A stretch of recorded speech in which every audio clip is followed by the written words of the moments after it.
අනාගාමීන් වහන්සේලා පමණක් අවිහාතප්ප සුදාස අකනිට කියන පංච සුද්ධාවාසී උපදිනවා.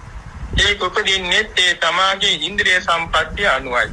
සද්ධා ඉන්ද්‍රිය අධික අනාගාමීන් වහන්සේලා පළමුවෙනි අවිහ බඹතලයේ උපදිනවා. විරියේන්ද්‍රිය අධික නම් එයත් අතප්ප බඹතලයේ උපදිනවා. රාගයේම සතීන්ද්‍රිය වැඩි අය සුදාස බඹතලයේ උපදිනවා. සමාධි ඉන්ද්‍රිය වැඩි අය සුදාස්සේ බඹතලයේ උපදිනවා. ප්‍රඥා ඉන්ද්‍රිය වැඩි අනාගාමී උතුමන් අකනිට උපදිනවා. එහෙමයි ඒක පිළිවෙල. ආකාසානංචාතනි කියන්නේ පළවෙනි ඒ අරූප සමාපත්තිය වැඩුවා නම් ඒක වඩන්නේ කසින කර්මස්ථාන 9ක් උපනිශ්‍රේ වෙනවා. ඒ 9න් එකකින් තමයි ඒ අරූප සමාපatti උපදවන්නේ. එයින් ආකාසානංචාතනි ඉපදෙවවා නම් ආකාසානංචාතන බඹතලයේ උපදින මේ වර්ෂ ප්‍රමාණය මහා කල්ප 20000යි.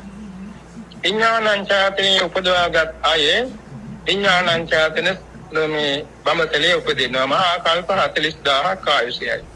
ආකින්චඤ්ඤාතනේ උපදවාගත් අය ආකින්චඤ්ඤාතන බඹතලයේ උපදිනවා. මහා කල්ප 60000යි ආයුෂය.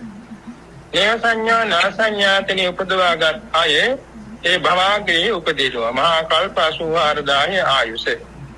සරුවඥන් වහන්සේ දින කාලේ උද්දකරා පුත්‍ර තාපසයන් වහන්සේ මේ නේව සංඥා නාසඤ්ඤාතනේ දක්වා දිනු කෙනෙක් එතුමයි හේ උපන්නා. ආලාර කාලාම තාමසතුමා තුන්වෙනි අරූප බඹතලයේ උපන්න ආකින්චඤ්ඤාතන. රාගයේම අසිත කාල දේවල තාපසතුමා සමාපatti 8ම ලැබූ කෙනෙක් බැවින් එතුමත් භවග්‍රේ උපන්න. මේ වාගේ පැහැදිලි වෙනවා. එයින් සඳහන් වෙනවා තා වැදගත් සාධකයක් මනුෂ්‍ය ප්‍රතියේ සිට පැරණි මිම්මින් යොදුන් 42000ක් ඉහළින් තමයි චාතුරු මහරජක දිව්‍ය ලෝකෙ පිහිටා තිබෙන්නේ.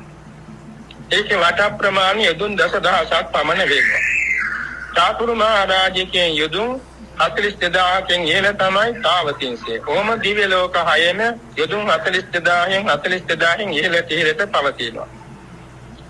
පරිණිමිත වසවර්ති දිව්‍ය ලෝකයේ ඉඳලා යොදුන් 55,80,000කින් ඉහළයි පළවෙනි බ්‍රහ්මතලයේ පිහිටා තිබෙන්නේ.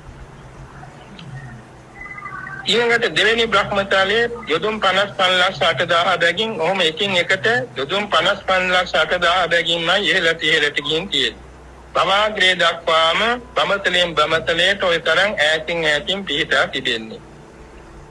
පළවෙනි දෙවෙනි තුන්වෙනි කියන ධ්‍යාන තලයන්හි අර තියෙනවා බ්‍රහ්ම පාරිසජ්ජ බ්‍රහ්ම පුරෝහිත වැනි පළවෙනි දෙවෙනි තත්ත්වයේ තියෙන බඹතලේ ඒවා එකකට එකක් සමතල භූමියේ පිහිටියාට ඈත් වෙලා තියෙන යොදුන් 55,80,000 බැගින් ඈතින් වටේට පිහිටලා තියෙනවා. බුදුරජාන් වහන්සේ මේවා පහදා දීලා තියෙන වැදගත් කරුණක් පහදා දීම පිණිසයි පැහැදිලි කරනු පිණිසයි. හරියට ලෝවා මහා ප්‍රාසාදයේ තරම් දිග පළල උස ඇති ගල් පර්වතයක් ප්‍රථම ධ්‍යාන බඹතලයේ ඉඳලා හෙළුවොත් බිමට වැටෙන්න ඒක විනාඩියකට යොදුන් 13කුත් තුنين එකක් පාක් වෙනවා. මහ පොළොවට එන්න කියන්නේ පැයක් තුලදී යොදුන් 800ක් පාත් වෙනවා. දවසක් මුළුල්ලේ යොදුන් 48000ක් පාත් වෙනවා. එච්චර වේගෙන් බහගෙන මේ ගල් පර්වතයේ පොළොවට පතිත වෙන්න යනවා මාස 4ක්.